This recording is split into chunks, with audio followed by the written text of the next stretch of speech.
بسم اللہ الرحمن الرحیم۔ خواجہ میر درد کا فن۔ خواجہ میر درد کا شمار اپنے دور کے ممتاز صوفیوں اور بزرگوں میں ہوتا ہے۔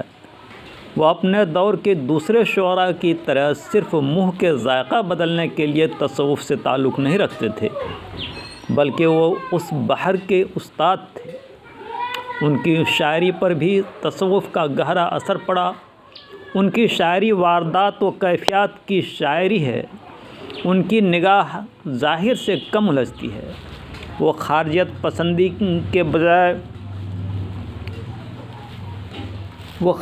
پسندی کے بجائے داخلیت پسندی کے دلدادہ تھے۔ ان کی پوری شاعری اسی داخلیت پسندی کی تشریح ہے۔ درد کے یہاں مجازی محبت اپنی پوری آب و تاب کے ساتھ موجود ہے۔ ان کے یہاں بھی حسن یار کی بے ساختہ اداؤں اور محبوب کے ہزار رنگ جلووں کی جھلک اسی طرح ملتی ہے جس طرح ان کے ہم عصر شعراء کے یہاں ملتی ہے۔ غالباً اس کی وجہ یہ ہے کہ درد صوفی ہونے کے باوجود زندگی سے بیزار نہیں تھے۔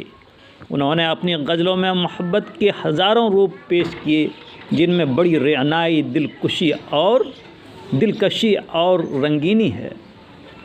درد کے عہد میں غزلیہ شاعری کے ساتھ عشق و عاشقی کے مضامین مخصوص تھے۔ درد نے بھی اپنے مخصوص رنگ میں ان مضامین کو اپنی غزلوں میں بیان کیا ہے۔ درد نے حسن کے ہر انداز میں دیکھا اور برتا ہے اور اس کی بڑی دلکش تصویریں پیش کی ہیں۔ وہ محبوب کے رخ روشن کے سامنے سورج کو ماند پڑتا ہوا دیکھتے ہیں۔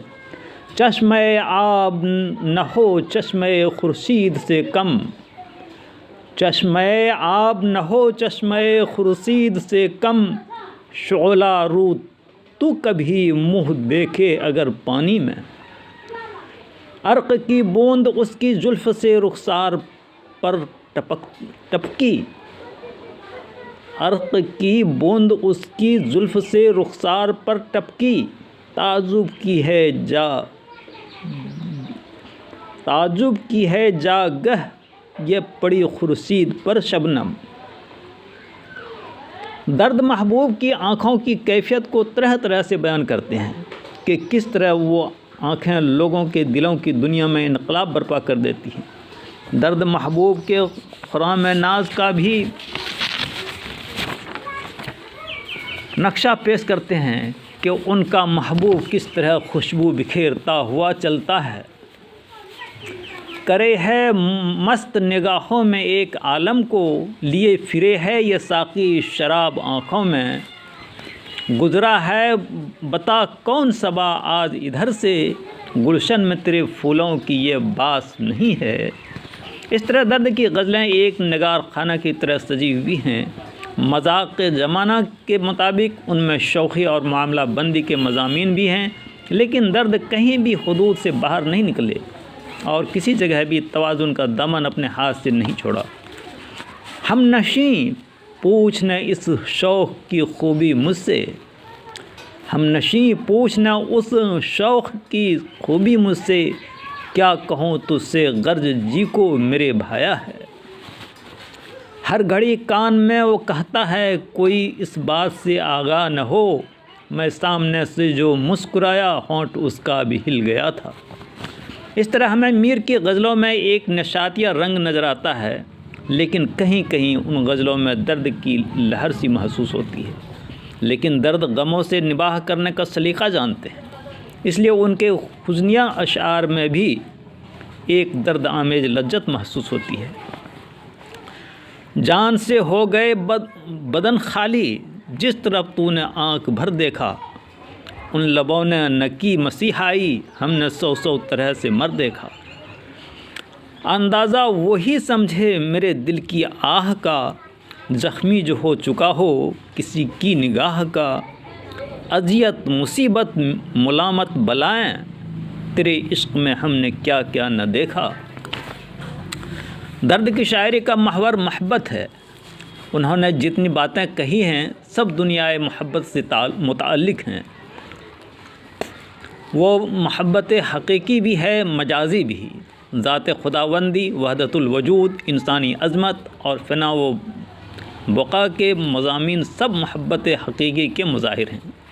یہ مضامین ان کے اشعار میں کثرت سے بیان ہوئے ہیں، لیکن درد کی شاعری کا دائرہ ماورائی محبت ہی تک محدود نہیں۔ محبت نے ان کے دل میں جو گداز اور نرمی پیدا کر دی تھی، اس کے نتیجے میں ان کے یہاں درد انسانیت کے چراغ روشن ہو گئے تھے اور ان کا سماجی شعور بیدار ہو گیا تھا، اور وہ اپنے زمانے کے سماجی اور سیاسی انتشار اور آشوب روزگار کو اپنا موضوع بنانے پر مجبور ہو گئے۔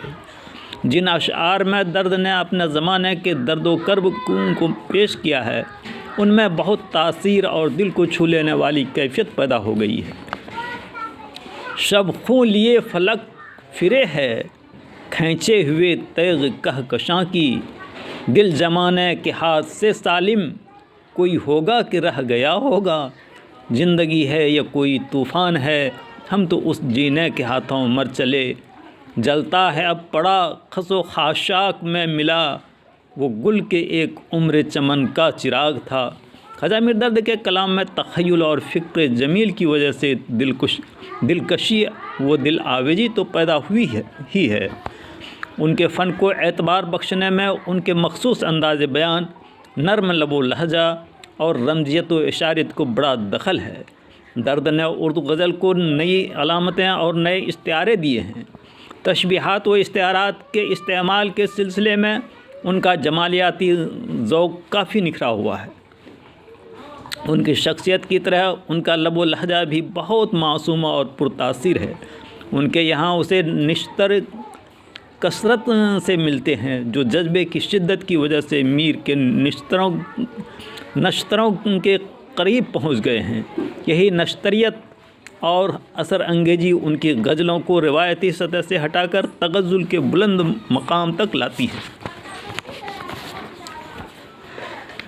بے وفائی پہ اس کی دل مت جا، بے وفائی پہ اس کی دل مت جا، ایسی باتیں ہزار ہوتی ہیں، شمع کی مانند ہم اس بزم میں چشم نم آئے تھے، دامن تر چلے۔